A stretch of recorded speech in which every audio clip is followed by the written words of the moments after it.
Hello everybody and welcome to our live webinar today.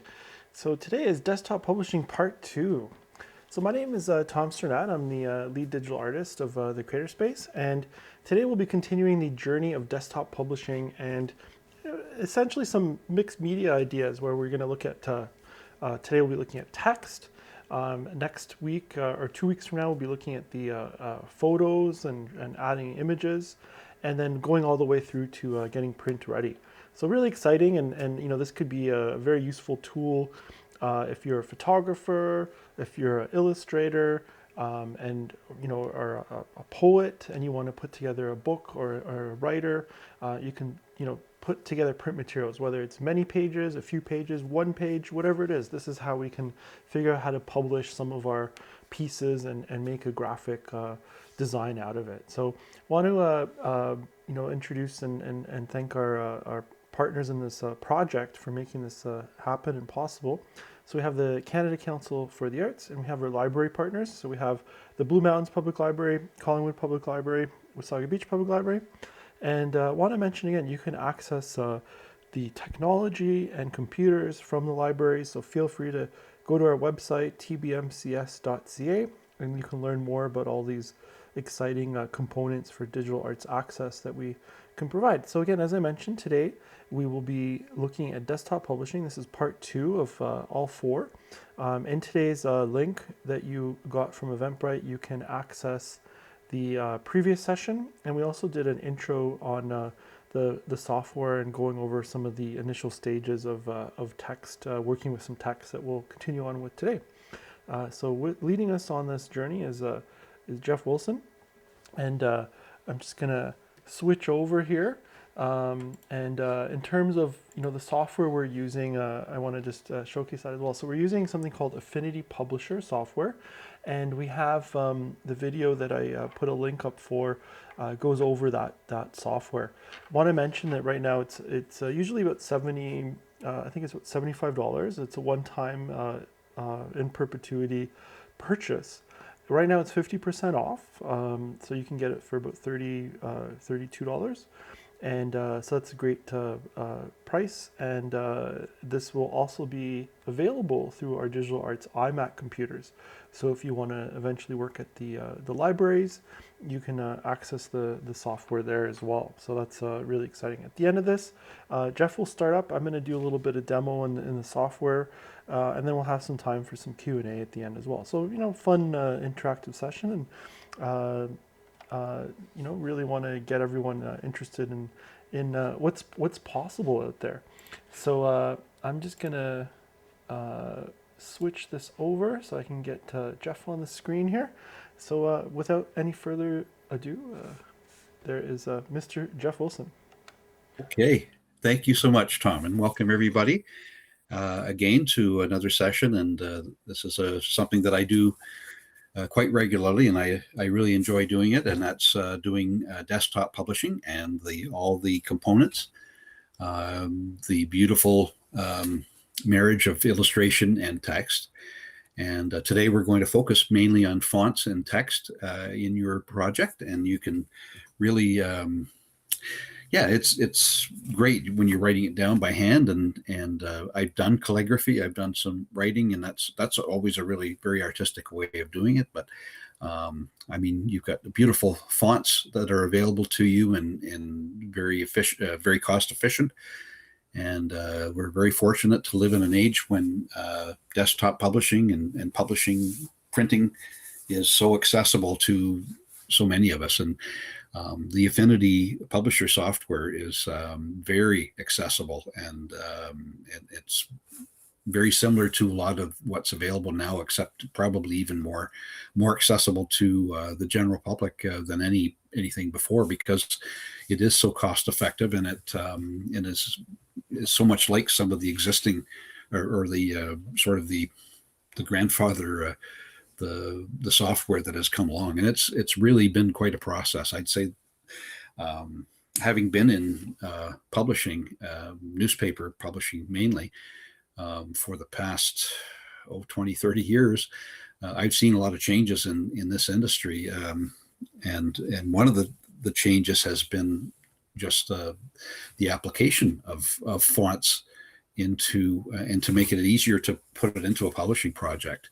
I can remember being a young boy and receiving as a gift a newspaper. It was a newspaper printing, um, like a like a big clamp that you could put the letters into. You could basically put uh, the die cut letters into it and create a sentence and then put some ink on it, like an ink stamper, and stamp it on something. And that was it. It was really exciting to do that, and the things I did were just terrible. But to go from that to what's available now, it basically has taken about almost every step except you thinking it and putting it down into a computer. That's how simple it is now, and then you can send it to a printer to be printed. Almost directly from your and the day I suppose is going to be coming soon when you can just think it and it'll go directly to a printing press and print. So anyway, with that behind me, I'll start talking about fonts a bit here. The fonts are broken down into about 4 categories and probably more subcategories, but I'll break it down for you in this way. The serif font, SERIF, which means any kind of fancy font with a tail on it is considered a serif font. And if you know anything about typography at all, an example of that would be the font Times New Roman, which is probably one of the older fonts, probably one of the more consistent.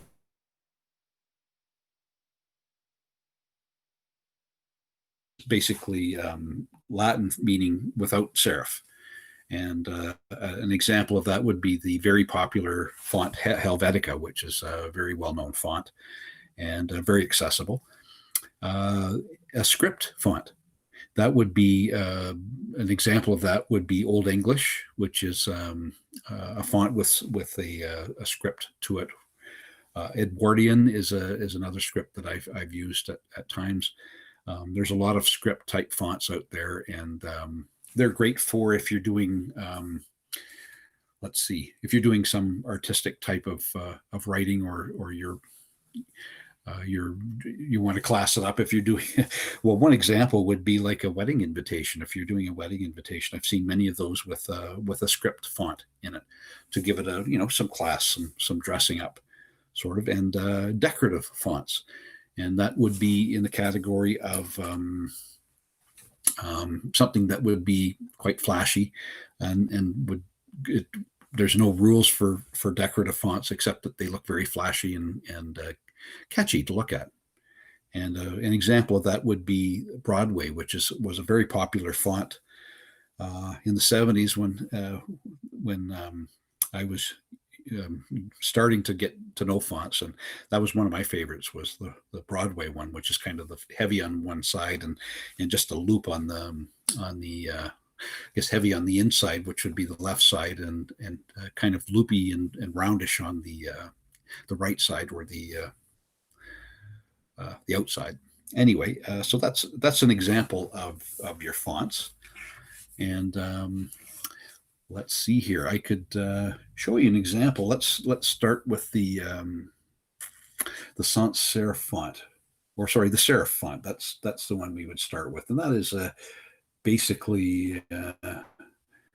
I've just got a page here that this is a little project I did recently for someone.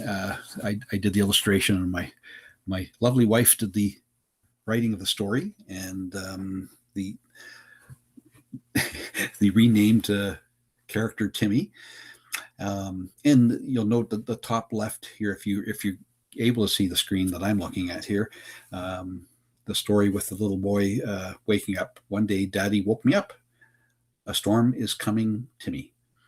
So the font here in that top left is actually Times New Roman, which is a serif font, and it's got the let's just zoom in a bit on it here and have a good look at it. So you'll notice that the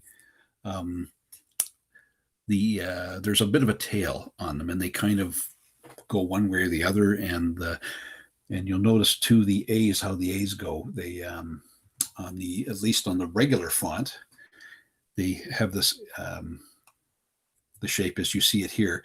Now, if you go to the way it is, and I don't know if we have an example here, but in the italic, which is, it's turning slightly to the right, and it's a little fancier. It's basically the same font, but it's a little fancier in italic.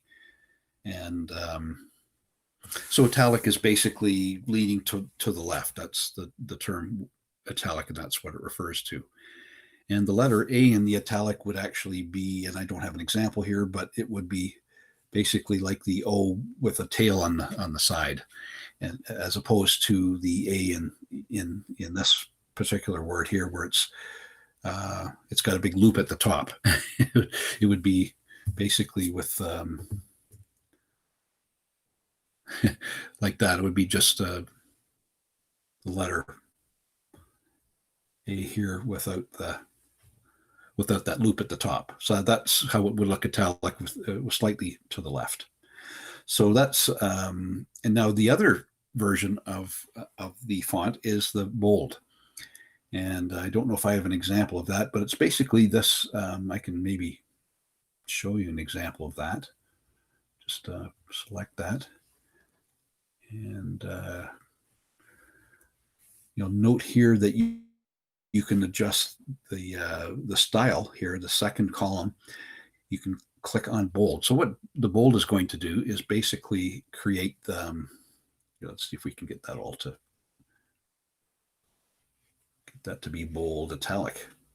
So what it has done is it's created a bold in the font, and we can do that in this word as well. Create bold here. So it's thickened up the letter and it's made it heavier, and it's really great to be able to do this.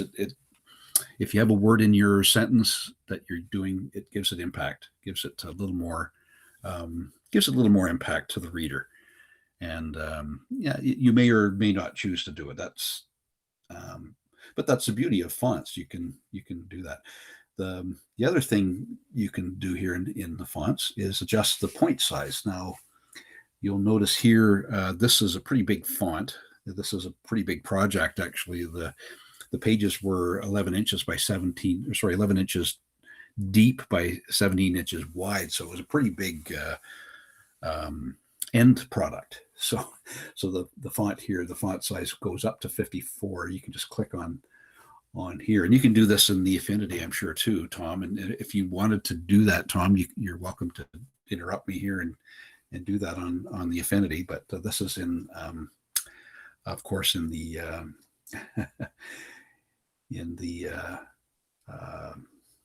Procreate. So we can take that down here.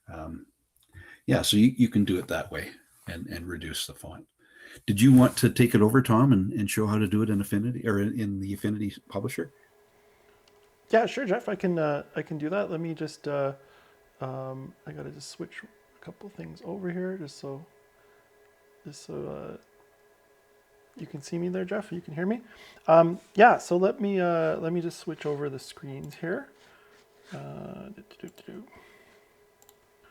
Sorry, I just have multiple windows going here.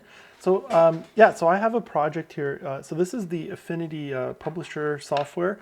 So I've kind of continued. This is the intro I did earlier in that we posted on YouTube, and here, so I have the headline title. So we can do headlines and we can do text boxes on the two icons here. So and let me just go to full screen here. So there's the A, which is to add a headline. So if I go like that, and I can type somewhere here and say, okay, I want to type put a headline in. So I have an Arial font, and if we want to do I'll go to like Times New Roman.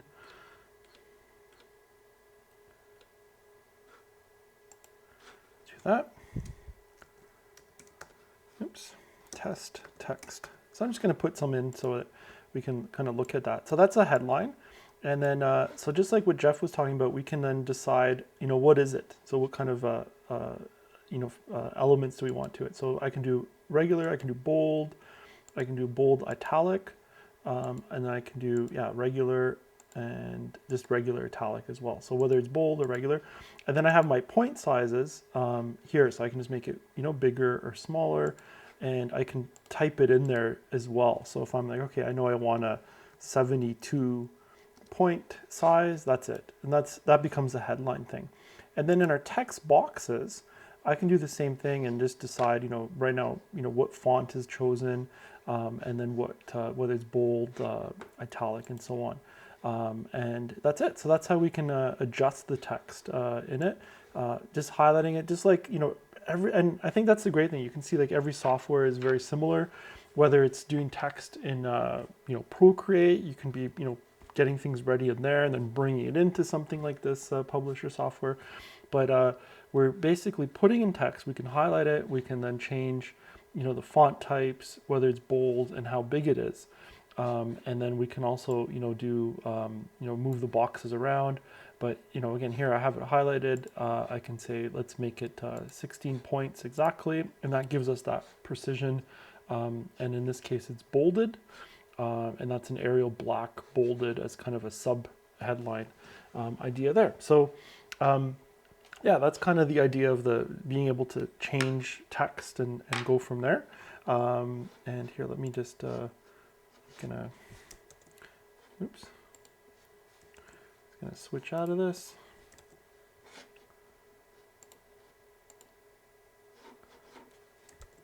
And I can go back to, I'll hand it back over to Jeff. Here we go. Okay. Oh, that's great, Tom. Thank you so much. And just looking at the Affinity, it looks very simple to use. It's boy, it's very user friendly, and that's fantastic. Let's just explore a bit more about the different types of fonts you might want to choose here. I think the illustration we were just looking at here, we had some. I guess it would be Arial, which is similar to Helvetica. It's a sans serif font, and I would say the difference between serif and sans serif fonts is the fact that the sans serif is very readable, like the Helvetica or the Arial, which is a Corel font, if you're familiar with the old Corel Draw program. Which was a graphics program that I used for many years, and that I'm pretty familiar with it. I haven't used it for a number of years, but used it quite exclusively for quite a while. But yeah, it's very readable. I just watched the documentary on the typeface Velvetica.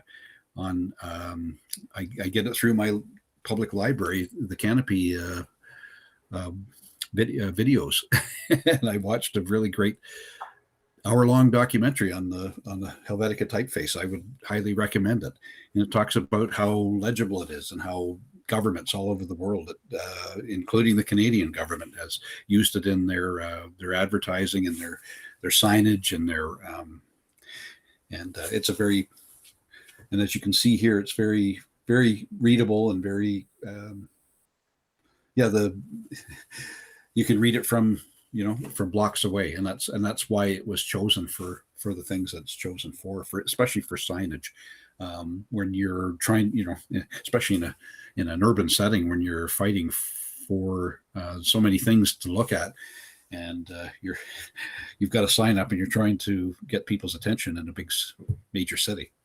So and you can do the same thing here. You can create the here I can select all this, and then I'm going to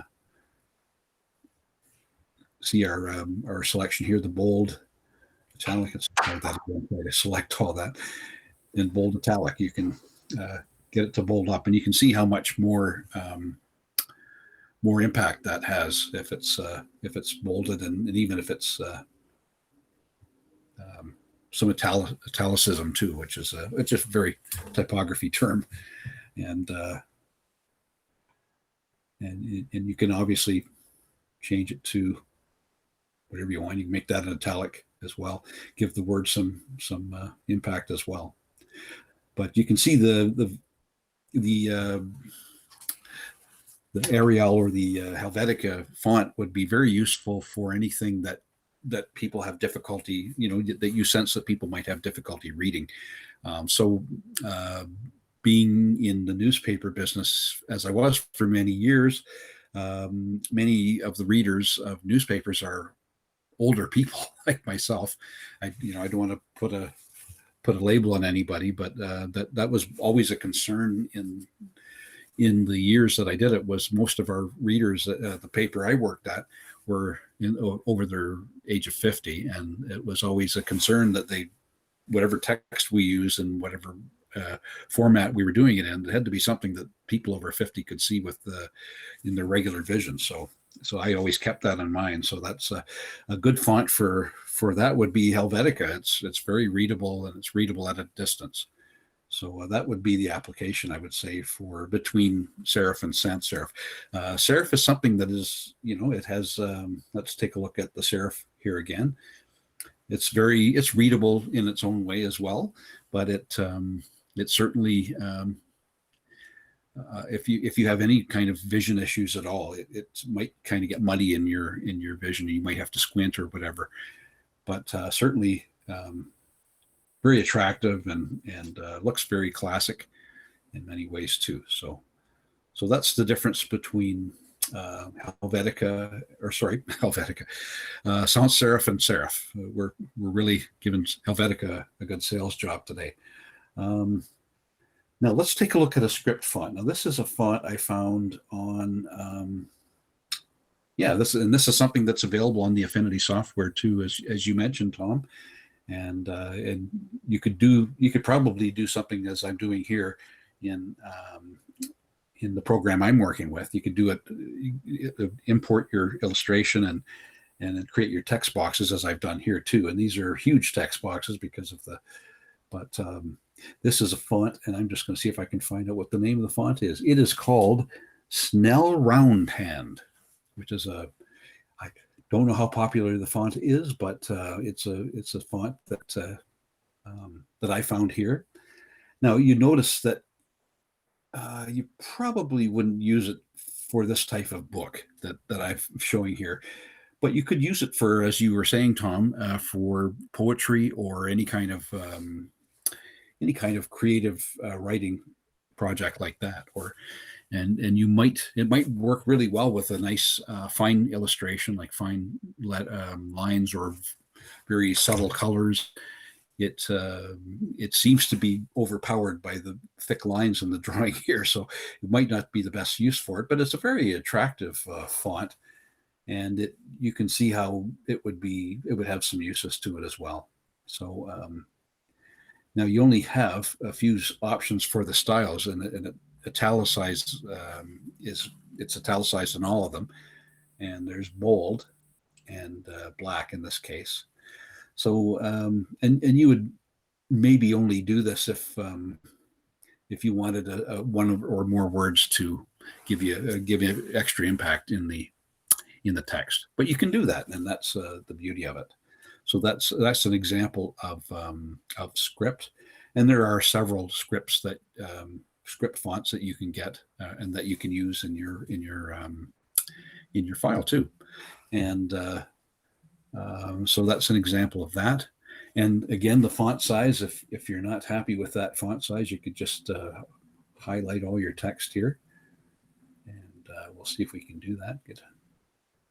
And I'm sure you have a different tool on Affinity, but you could certainly do that. And let's click on our font size. So you could bring it way down to the 20% here and see how little impact it is given. You really have to consider the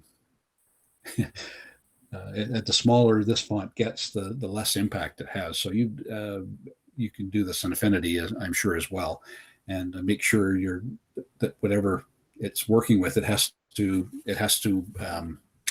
complement it. The font and the rest of the design have to complement one another, and that part of that would be the consideration would be with the size of the font. So you can see that it's so fine and so it could be just perfect with the right background. Let's just maybe take the background out of here and see what that would be like without if it was just the.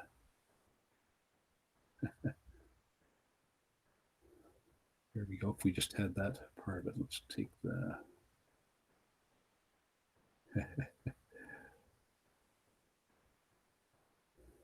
Let's see how we can do this. Anyway, if you just had that text by itself, it's very attractive. It's just if it's very subtle. If you're telling a story with just the font, um, it's really got to be a marriage of the font of the text and your main not your main your text might be your main subject, but it's got to be. Now here's a what I would call a hand, like a this is like a comic font, which I use frequently. It's in this case, it's called Jack Armstrong BB, and that's just the font that happens to be in the program that I use in Affinity. It might not be a very common one, but you see it's like a comic font, and I do use these quite a bit in my cartoon stuff now. Hand calligraphy was something that I did quite a bit in the day, and I still do it, but I don't do it as much, and it's too bad because I really like doing it, but it is a lot of work and it takes time. And if you haven't got a lot of time, it's just so much easier to create it on a font, and it has the same look and the same impact. Really, it's just it looks great. It seems to fit the action here. We've got our little superhero guy here, and it's like this little comic strip type of writing, and um, it's something that's available too. Now I think I'll just do the same thing here. Now with this particular font, you can also make it bold and italic, and this is something in comics, for example, you can do quite a bit of. And this is something I might have forgotten to do is you can also change the color of your font too. In the top right corner there, I've kept it in black. You can actually change the color of it, and you can do that in the Affinity as well. I'm sure. Create a new color for part of it, either the whole box or just one section of it, and that's very something that's very applicable to it, and that's something you could not do back in the day when we did it with when they had big machines that put all the metal text into a little clamp, and then you had to put it onto a stamp pad and print it onto a page. That was quite different. Now you can just instantly change the color of a font, and I don't know if you can show that, Tom, or if but anyway, I'm sure you can do it in Affinity as well. Yeah, sure, Jeff. I can let me just switch over here. I'm just gonna always just a couple settings always to do here. Um, but yeah, I think that's good. Let's have a look at what that means. So yeah, so here's like my top text right here. So just like same, and that's the beauty, I think, is that we're seeing that all the software translates to very similar, user interface concepts here. And so if I pick the color here, I can go to red, like a chooser, so I can make it like a blue, and then whether I want it kind of darker or brighter, and there we go. So that's I made the headline winter, make it blue. This text can be different, and just like what Jeff was showing, like we can make certain things different color, um, you know and for emphasis and that kind of idea with it, and what kind of fonts we want to work with, so yeah, the color aspect I think is really fantastic, and same idea, just you're picking the color wheel, and then you can there's the hue swaps we can deal with as well, so you can you can go in here and directly go in the red, green, and blue to adjust it that way too. So if you kind of know what you're looking for, or I can just go back to black if I didn't want to do that. So yeah, so that's really a really simple way to quickly change the text in terms of colors. So yeah, back over to you, Jeff. I'm just gonna switch this over. Okay, I think I lost my connection there on my iPad, but let me just try to reconnect there. Yeah, I'll just, as I'm doing that, I'll just keep talking about how, let's see, let's join again. I'll just Talking keep about how the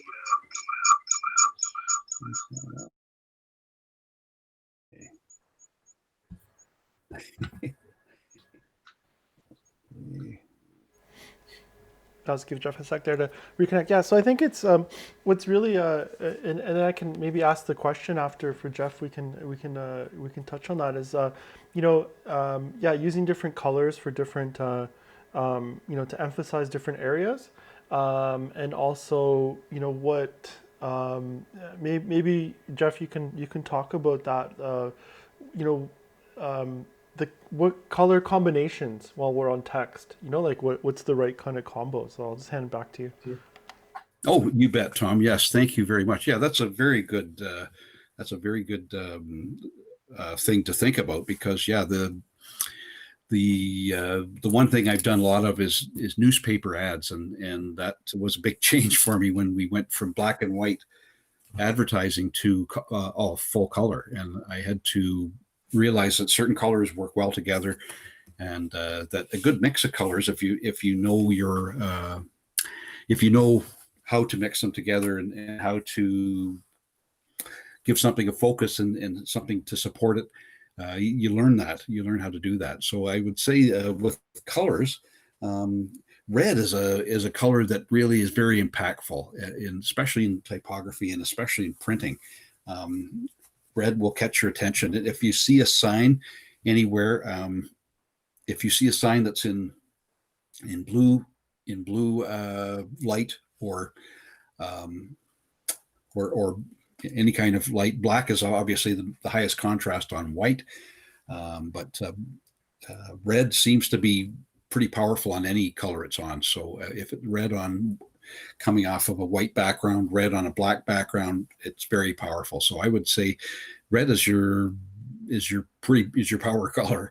It's the one that I found that has the most impact. So what you need is the supporting cast around it. So blue seems to work very well with red.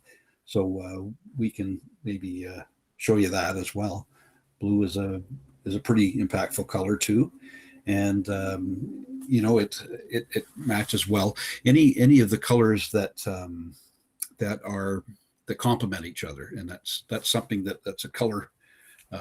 If you're into studying color, you'll know which colors match together. Red and blue do well together, whereas red and green do not work as well together. They kind of can fight for domination. So it doesn't always work well together. Yeah, it seems like any opposite colors. The other one would be blue and orange, although I think they do work well together. I think you have to kind of have a bit of white there as well, and that they can work well together. So if you have red, blue, and orange, blue, and white, they can work well together. You just have to look at your fonts and compare to your background, your setting, and know what that is. And let's take a look at this. If we move this to, let's stay to green. Let's try a green here. See how that would look. And give a little bit of, there we go. So you can see how the red and green just kind of, it's very Christmassy looking, but if you had, for example, let's maybe just take our background off here. Let's maybe remove our backgrounds and our foregrounds and create our, let's create a new layer, and let's create a black background here. Okay.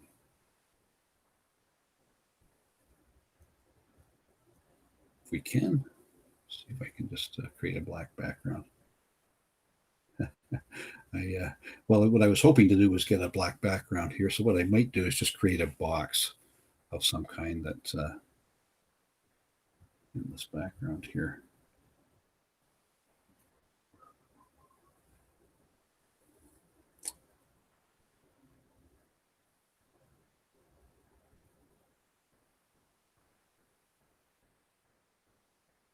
So what I'm going to do here is just create a black background here as big as I can, just to show the impact of the blue and the green and the red. So the black kind of gives it a different feel too, and you can see how it. Yeah, if you wanted the black in your background, you could. It looks a little better, but if it was with a yeah, it depends on the color you're mixing it with. But I don't think it's a really attractive mix to me. It's really a personal thing too. But yeah, so yellow is not a good choice, I think, unless you've got a black background. But you can have if you have a yellow background and green and red text, not a good combination. I don't know if I can show that. Let's just take this layer off here. And so a lot of it depends on your background too. If you have certain colored background, that's going to be part of your color. So make sure everything complements one another. Let's see. Yellow pretty much goes with most of the colors, but if you get yellow, I would say with yellow, light green, and red, it would not work well. So make sure that whatever color you're using for your font is going to be bold enough to be readable on your final product. And don't use too many colors. I think you can get crazy with them. And I know I used to think, yeah, it would be great to just put a lot of different elements into something, but remember you've got a reader to consider too, and they're and you're trying to get them to like what you're reading. So maybe select a color that you want to be the dominant color, and the rest of the colors should complement your main color. So if your main color is black, you might want to select other versions of black text, because just about every other color will dominate black, although it's very strong. If you got something you want people to read and you want them to be able to see it, black in a nice helvetica or a sans serif font will stand out from for a long way. So if that's your goal, is to see something for a long ways away, that's what I would do, is make sure you go with the high contrast black and a nice blocky font so that you can see it from a long way. If it's you can use the subtle colors and the more for something that you want to just accent something too.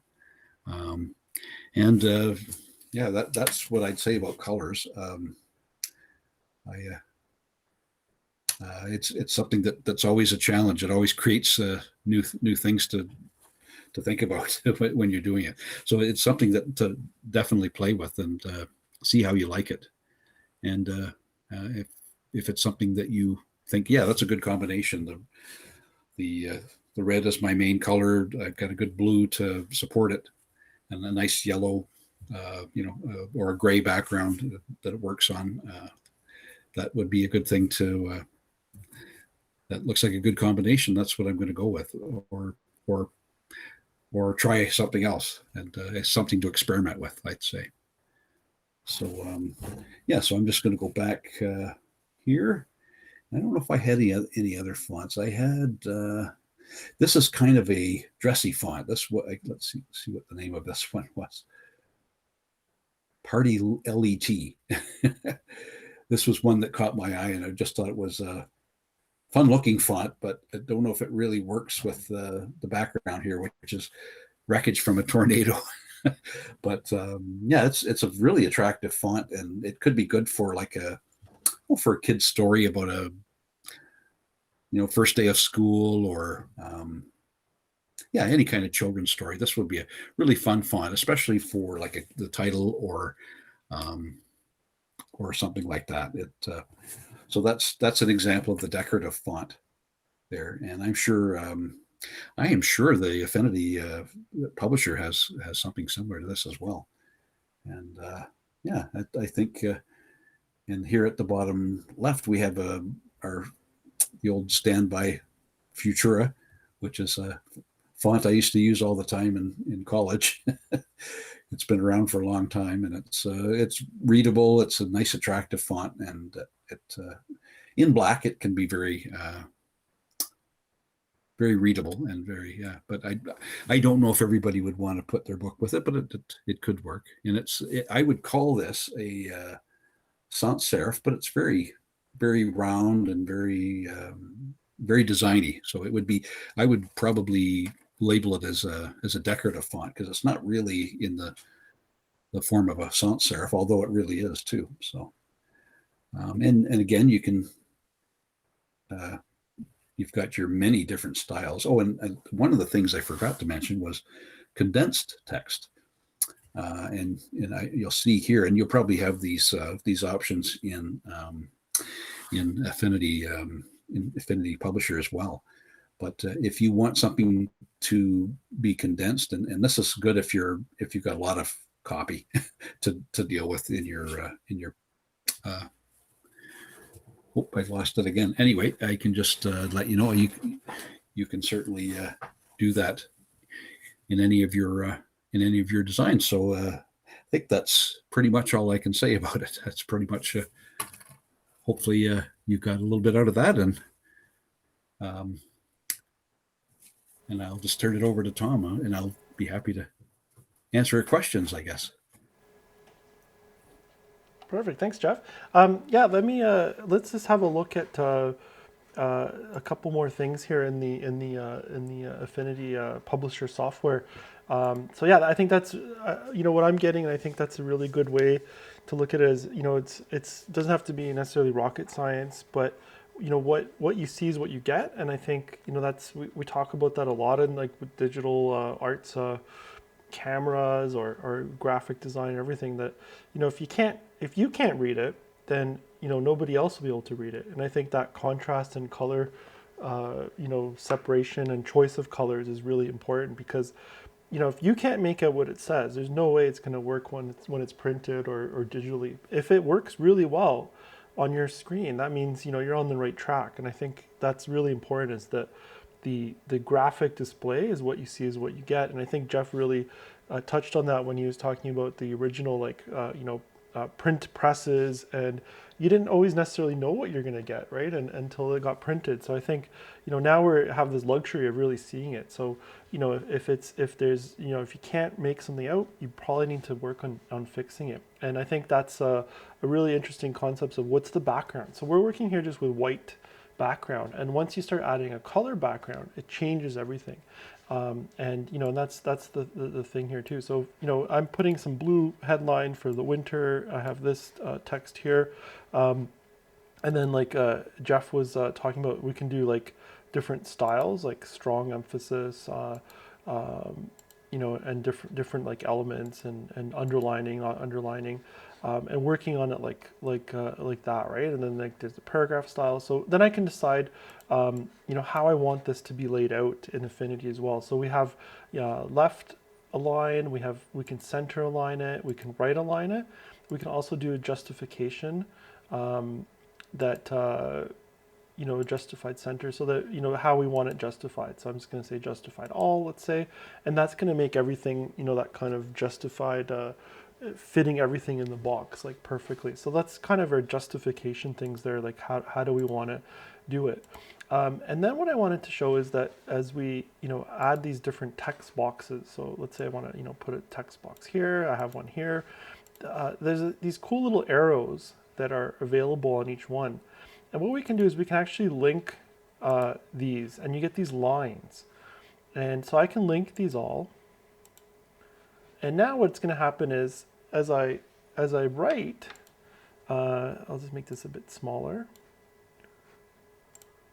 So we can kind of resize the text boxes and everything's going to fit into them.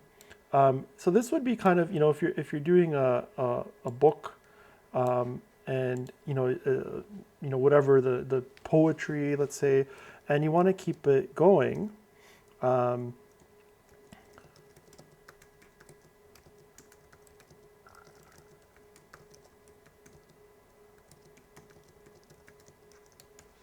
Right, so you can see what's happened is it's linked it over into this next box.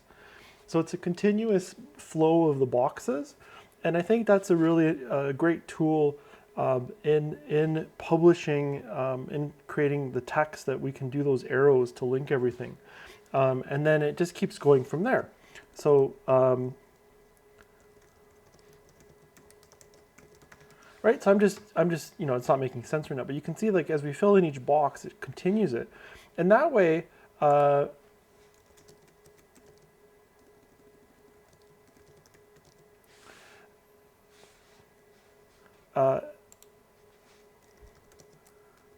It keeps adding everything over. So you don't have to worry about, redoing your boxes. It just keeps pushing everything down. So if I keep writing more on the top one, it keeps pushing it down and so on.